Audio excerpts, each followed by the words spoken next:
Thursday afternoon, guys. Thank you kindly for joining us on the I Love CVille Show, live in the shadows of Thomas Jefferson's University of Virginia, less than 2 miles from the Rotunda, less than 2 miles from the John Paul Jones Arena and Scott Stadium, right around the corner from the police department, the courthouses, and the downtown mall. We are smack dab in the middle of everything Charlottesville, Albemarle County, and Central Virginia related at our studio on Market Street. We're trying an interesting theme for this particular Thursday. We'll see if it sticks. Timeclock Thursday is what we're calling it.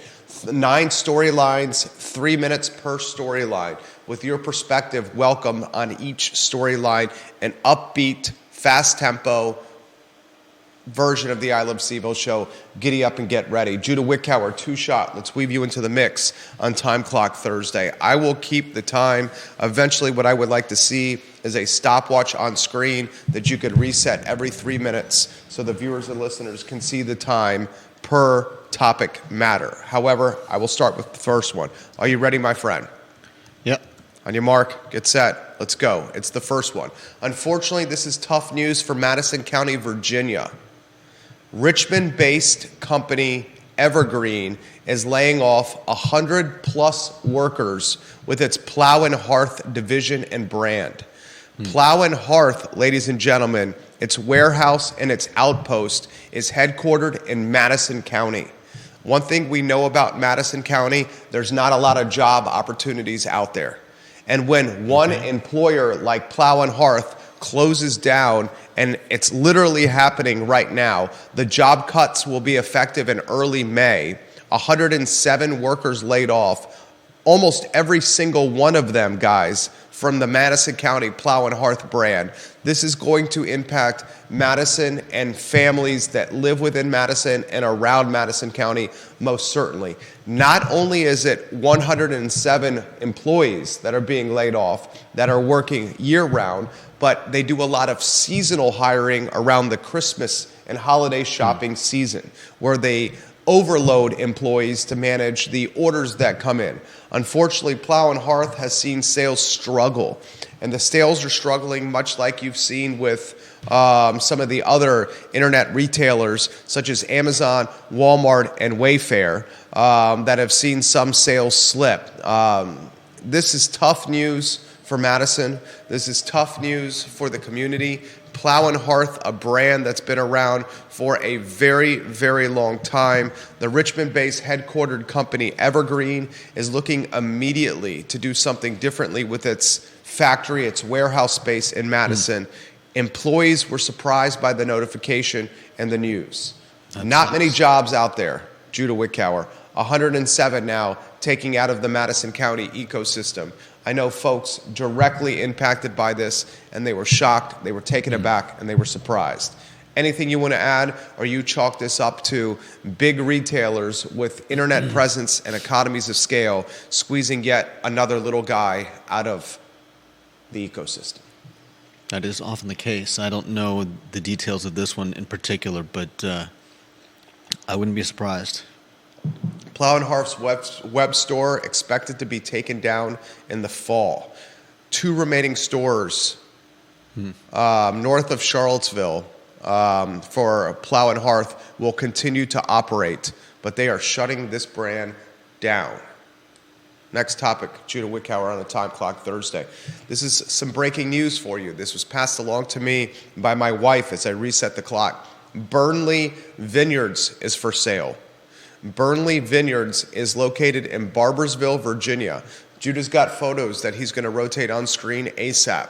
The asking price, $2,900,000 for Burnley Vineyards. $2,900,000, the asking price. 25.7 acre opportunity here. The tasting room, guys, is, how would I characterize the tasting room? Antiquated. Are you rotating the photos on? Mm-hmm. I'd say the tasting room is a bit antiquated. The structure that you're purchasing is 4,500 square feet. This opportunity happens to come just a mere weeks after Whitehall Vineyards was listed for sale. So this is the second Monticello area vineyard to hit the market. Whitehall Vineyards a couple of weeks ago listed for $12 million. Whitehall is also being offered in piecemeal capacity where you don't have to buy the whole, what's the phrase, kit and caboodle? Yep. You can buy a portion of the land at Whitehall. You can buy the entire kit and caboodle. You can buy just the tasting room. You can buy the manor house. They're trying to piecemeal a deal together. So 2 vineyards in the Monticello area have hit the market for sale. What intrigues me about this, Wine Enthusiast magazine just called the area the #1 wine region in the world. So I'm left with this thought process. Are the folks at Whitehall Vineyards and the folks at Burnley Vineyards trying to capitalize on global notoriety to get top dollar for their businesses? Is that what is happening here? Or are we seeing a saturation point of vineyards and wineries in this area, and that's why 2 have hit the market in about a 2-week time frame?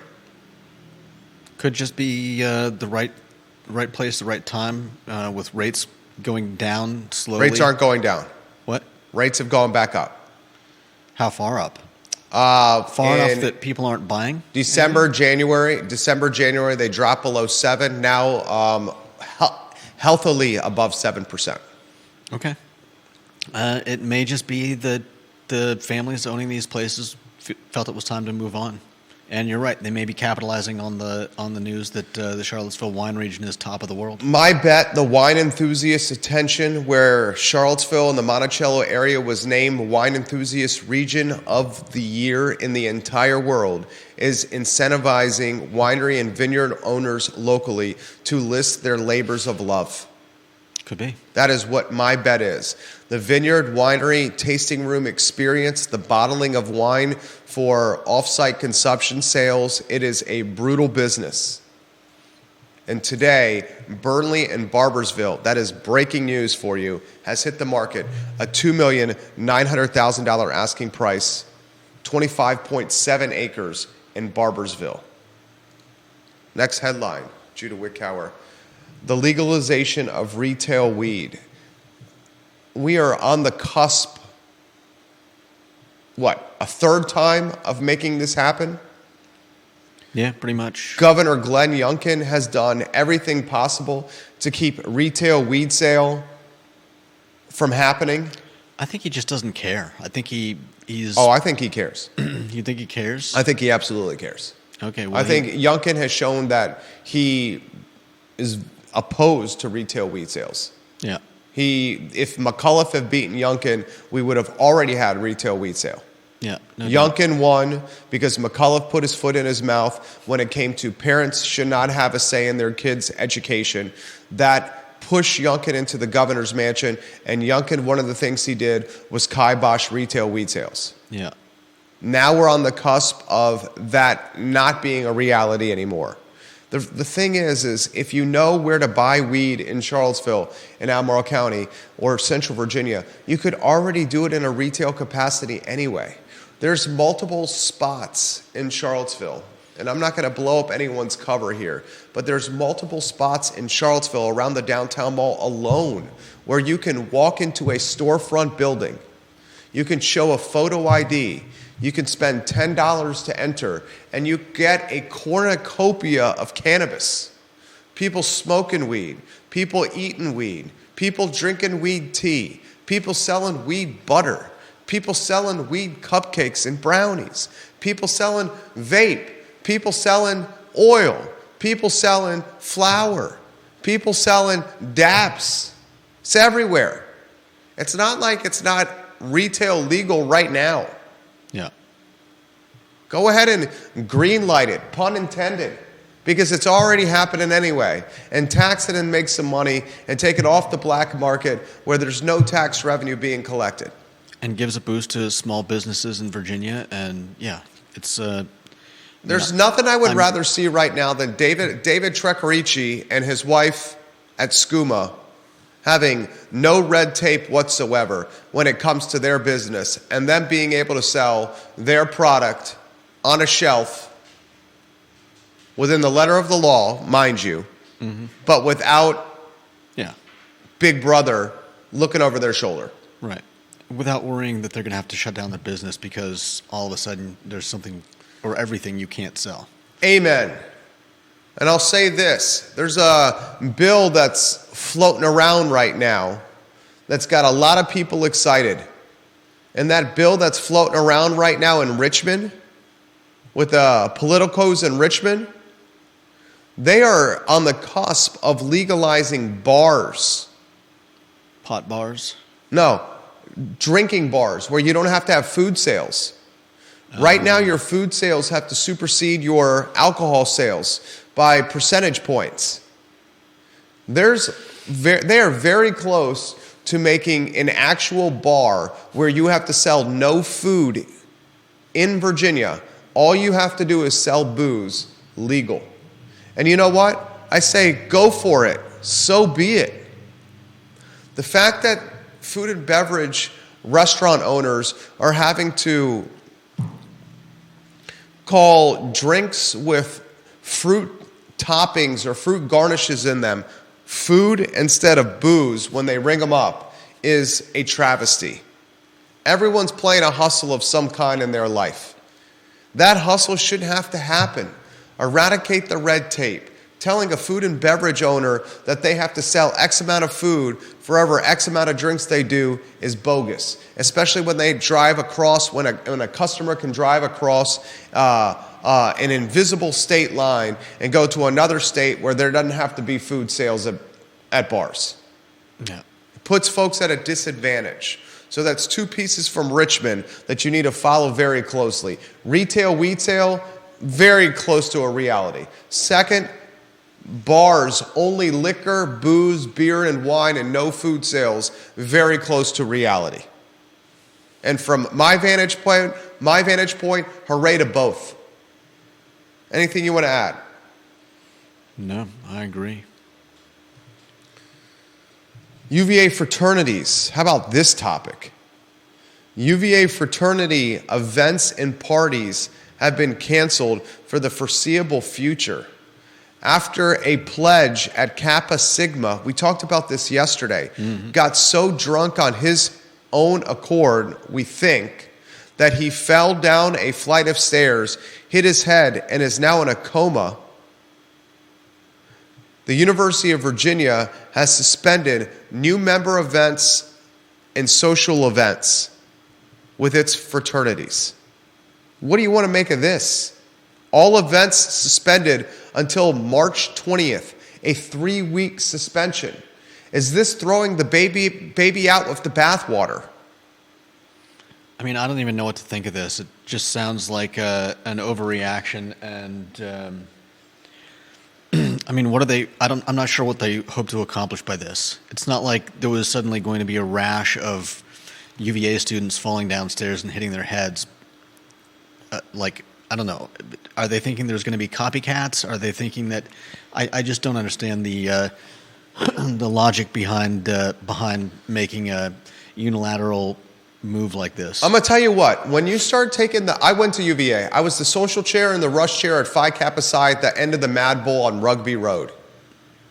Had the fraternity credit card to take people out to bars and then bring them back to the house and show them the ins and outs of frat life. That was what I was entrusted to do. Crazy. It was awesome. When you start eliminating parties and social events from the fraternities on grounds, those parties and social events still happen, but they start happening off grounds. Yeah. And when they happen off grounds, they involve more students driving. They involve less supervision. They involve less of the safety and comfort of being on grounds and more of the vulnerability and exposure to being off grounds. Yeah. I never felt unsafe while within Phi Kappa Psi's hallways or under Phi Kappa Psi's rooftop, under Chi Phi, under Kappa Sig, under KA, when I was in sororities when I wasn't supposed to be. The time when trouble happened was when we were off grounds at private residences. That's when trouble happened, because we were either driving there or we were intermingling with locals that didn't always have the most savory opinion of UVA fraternity students or Greek life. What a surprise. The parties are going to keep happening. Have them happen close to where students live, or actually under the roof they live within. But for suspending all parties and events for 3 weeks on grounds at the University of Virginia is throwing the baby out with the bathwater. Now the students are going to hop in their cars and drive to bars and go into places with their fake IDs. They're not going to stop partying. Right. Vanessa Parkhill watching the program. She said she grew up in Earlysville, Pennsylvania. Make sure you're getting the lower thirds on screen for the topics we're talking about. She said, I grew up in PA, bars everywhere. I'm in favor of eliminating the food requirements. She also asked, how are things going in states where retail marijuana has been legalized? I'm sure it's filling the tax coffers, but how has it affected the communities? I have a good, fun-loving friend who is former law enforcement who is not a fan. I respect his opinion immensely, so I'm as skeptical about the legalization. I understand that. I will say this. When it comes to weed, folks are smoking it anyway. We can grow the weed at our house. We can carry the weed on ourselves. We can carry ounces of weed on our person. We could smoke the weed on the downtown mall. We could smoke the weed on West Main Street. We could smoke some shrubbery on the corner. We could do whatever we want when it comes to the flower, when it comes to vaping, when it comes to getting blunted, when it comes to eating a heady cupcake. But let me tell you what, the small business person can't do it retail sales. It's the definition of anti-entrepreneurship, and it puts the small business owner in a significantly less competitive spot when compared to big pharma.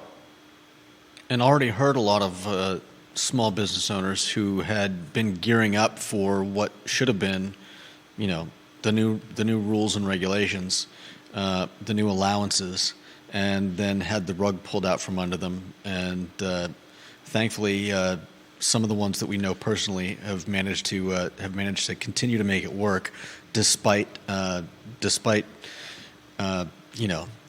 having a bureaucracy, red yes. tape, politicians that position their power over the long-term, over the short and long-term success of average Joe and average Sally on Main Street. Get out of our way, government. Mm-hmm. Come on now. Talk about the basketball game last night. I don't know about you, but I hate 9 o'clock tip-offs. I've turned into a middle-aged man. I'm waiting for a 9 o'clock tip-off, and I'm like, good God, I don't think I can make it to the end of this game. By the second half, I was exhausted, and my eyelids were getting heavy. But thank the Lord, the University of Virginia basketball team headed to Chestnut Hill and got a victory against the Boston College Eagles. Was it easy? No. But Isaac McNeely, Jake Groves, Reese Beekman, and yes, Andrew Rohde came and they performed, and Virginia got a must-win victory. Now they got Duke Saturday night in Durham and Cameron. Are they going to beat the Cameron Crazies? No. They're probably going to lose to Duke. But if they close the season with a home victory against Georgia Tech a week from Saturday at the John Paul Jones Arena, Virginia should go dancing in March. Joey Buckets, Joe Lunardi, the NCAA bracketologist, he has the who's in right now. So you lose to Duke, you beat Georgia Tech, maybe you get one victory in the ACC tournament, and you should go dancing in March. And that's all we want from this Virginia men's basketball team. Tony Bennett made a lineup change. He put Jake Groves in the starting lineup, and he pulled Andrew Rohde, and it worked. Groves performed and Rohde performed. Rohde was actually hunting his jump shot. Looked great last night coming off the bench. Congratulations to Bennett's boys for getting the victory on ESPNU. Game finished around 10:45 p.m. at night on a Wednesday. That must have been 1 in the morning for me. Turned into an old man over here. One programming note. Tomorrow at 10:15 a.m., Dave Norris is in the house. Dave Norris is the new director of the Carr Foundation. The Charlottesville Area Association of Realtors has launched a nonprofit. And the head of this nonprofit is Dave Norris. Dave Norris he's worn some hats in this community professionally. No doubt. He's had some jobs. I love Dave Norris. He's going to be in the house. Neil Williamson's going to be in the house. We're going to talk about this new car nonprofit at 10:15 a.m. on Real Talk with Keith Smith. Very excited for this interview. 10:15 a.m. tomorrow. Make sure you tune in. Dr. John Shabe of Pro Renata, welcome to the program. Kevin Yancey says, just like skill games, the state hasn't figured out how to get their cut of Mary Jane. He said, I worked every frat and sorority at UVA. Why do frats like to destroy their own stuff? That's a great question. I don't know how many couches I burned in the Mad Bowl with lighter fluid after dark. We drag them out of our fraternity house. We put them in the Mad Bowl. We doused them in lighter fluid and threw a match on them and watched them explode. You ever seen a couch catch on fire? A couch drowned in lighter fluid? Not in person. Then no. you've never seen anything go up in flames that almost burns your eyebrows. Literally, that's how fast it goes up. It is terrifying and invigorating all at the same time. We then scurried back into our house as if rats when the lights were turned on in the back alley of a restaurant in the downtown mall. Ginny Who says, while they smoke it on the mall and everywhere, it is still illegal to do so in public, just not enforced. That is true. But if something is not enforced, is it illegal?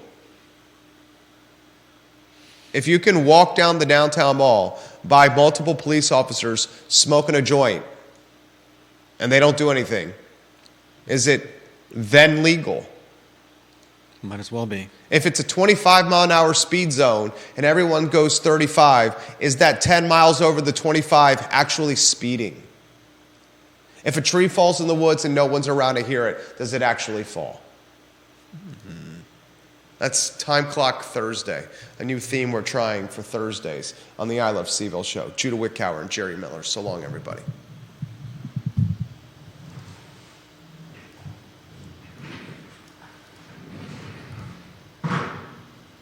You in particular should like Timeclock Thursday.